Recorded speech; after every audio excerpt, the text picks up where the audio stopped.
Oke, ini ada pertanyaan dari Bapak Agung Vidi, gitu kan. Pak, saham C bintang OAE, saham C bintang AL, PSP-nya jualan terus sampai tidur sahamnya. Apakah masih ada kemungkinan untuk bangun gitu kan?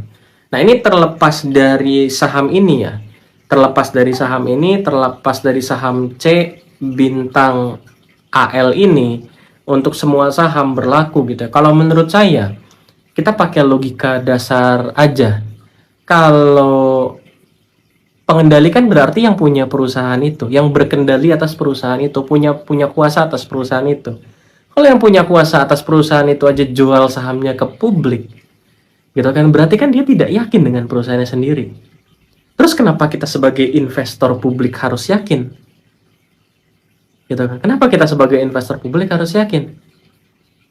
Logikanya kan di situ gitu. Apakah bisa naik lagi Pak di masa yang akan datang? Ya mungkin saja. Ya mungkin saja gitu kan. Cuma biasanya kalau pengendalinya jualan dari yang sudah-sudah gitu kan. Kalau pengendalinya jualan terus dari yang sudah-sudah, ya berarti pengendalinya tahu sesuatu. Wah, ini kayaknya bisnisnya nggak prospek nih, gue jualan dulu deh. Nanti begitu bisnisnya prospek lagi, mungkin dia kolek lagi di bawah gitu kan. Seperti itu. Nah gitu. Jadi pendapat saya itu mengenai kalau ada saham. Oke, ini ada pertanyaan Pak Frans, bedanya pasar nego sama pasar normal itu apa?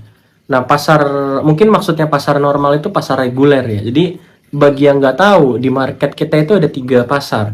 Ada pasar reguler, ada pasar nego, sama ada pasar tunai. Pasar reguler itu yang kita trading setiap hari.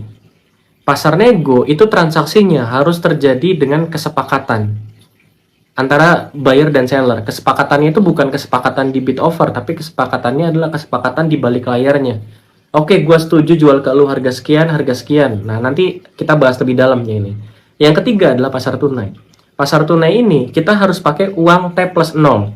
Jadi kalau uang habis jual saham, kita beli di pasar tunai itu nggak bisa. Karena itu masih masih T plus 2 masuknya gitu kan. Nah, sekarang kita fokus ke dua market, reguler sama nego. Kita lebih fokus ke pasar nego ya. Nah, pasar nego itu apa? Cara belinya gimana? Cara transaksinya gimana? Jadi untuk pasar negosiasi, itu Bapak Ibu, contoh misalkan saham apa ya?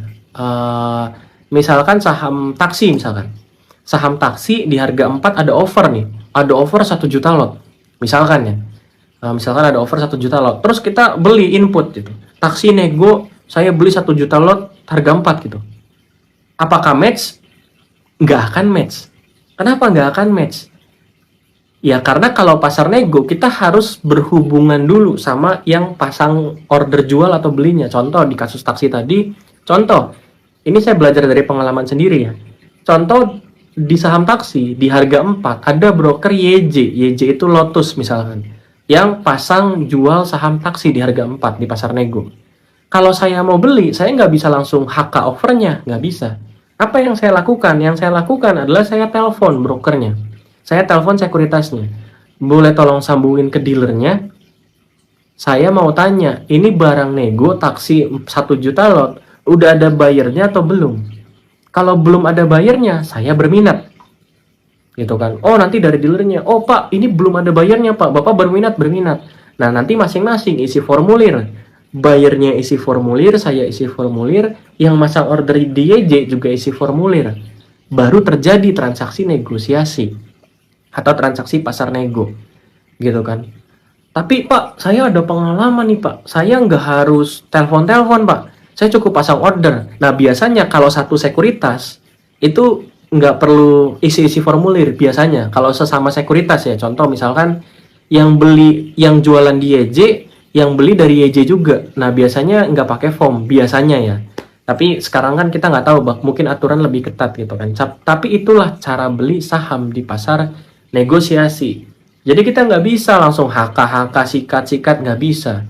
Kecuali tadi kalau sekuritasnya sama, PD yang masang, IPOT yang pasang, kita beli pakai IPOT lagi. Terkadang nggak usah pakai surat-suratan bisa. Seperti itu. Tapi ya kalau udah beda broker biasanya harus ada komunikasi di belakangnya. Seperti itu. Jadi kita walaupun kita punya duitnya, kita mau HK itu belum tentu bisa. Gitu Bapak Ibu. Itu namanya pasar negosiasi. Ya, namanya pasar negosiasi gitu. Yang ngedil ya pihak yang bernegosiasi, bukan sembarang pihak, seperti itu. Semoga bermanfaat ya Bapak Ibu terkait pasar nego dan pasar reguler.